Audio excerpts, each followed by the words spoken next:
Prime Minister Narendra Modi slammed the Congress for callously giving away the Kachativu Island to Sri Lanka in the 1970s. Prime Minister sharing a news article which gave a detailed account of events that led to Sri Lanka overtaking the island, wrote on X that the Congress party can't be trusted.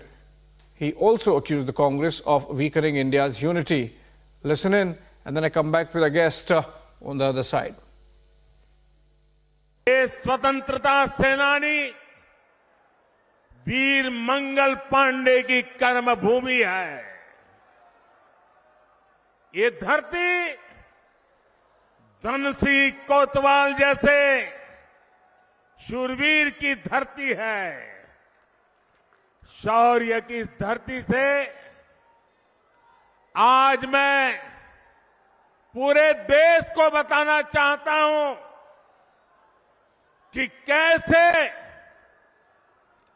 Congress और INDI alliance देश की अखंडता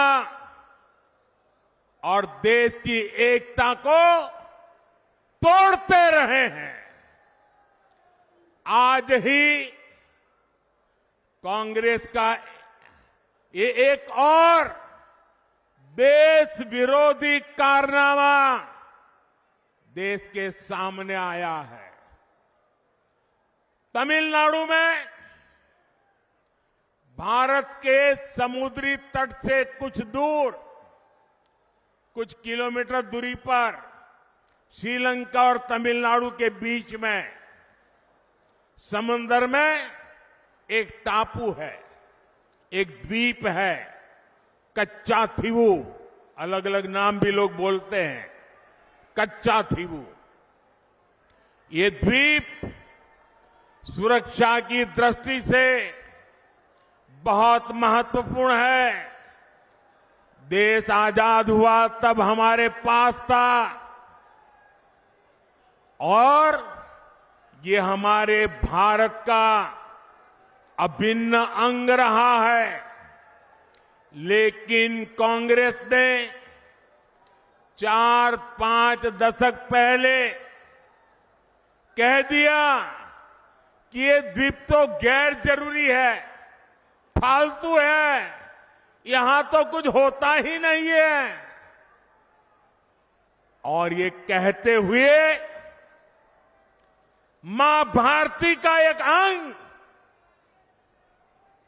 आजाद भारत में ये कांग्रेस के लोगों ने, INDI alliance के साथियों ने मां भारती का एक अंग काट दिया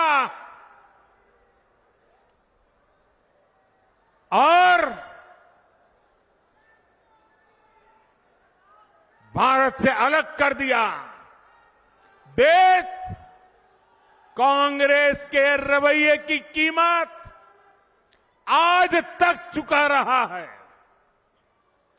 भारत के मछुआरे मछली पकड़ने के लिए समंदर में जाते हैं, तमिलनाडु के हैं, केरल के हैं, पुडुचेरी के हैं, तेलंगाना के हैं, आंध्र के हैं, इस द्वीप की तरफ जाते हैं तो इन्हें गिरफ्तार कर लिया जाता है, उनकी बोट को कब्जा कर लिया जाता है। ये कांग्रेस के पाप का परिणाम है कि हमारे मछुआरे आज भी सजा भुगतते चले जा रहे हैं।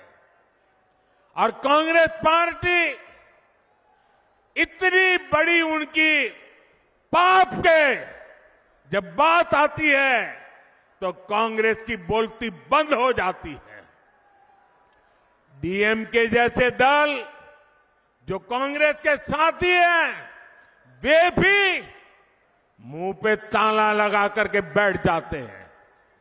आप मुझे बताइए, क्या ऐसा इंडी गठबंधन जिसने मां भारती का टुकड़ा करके दे दिया, क्या ऐसा गठबंधन देश हित में कोई फैसला ले सकता है क्या?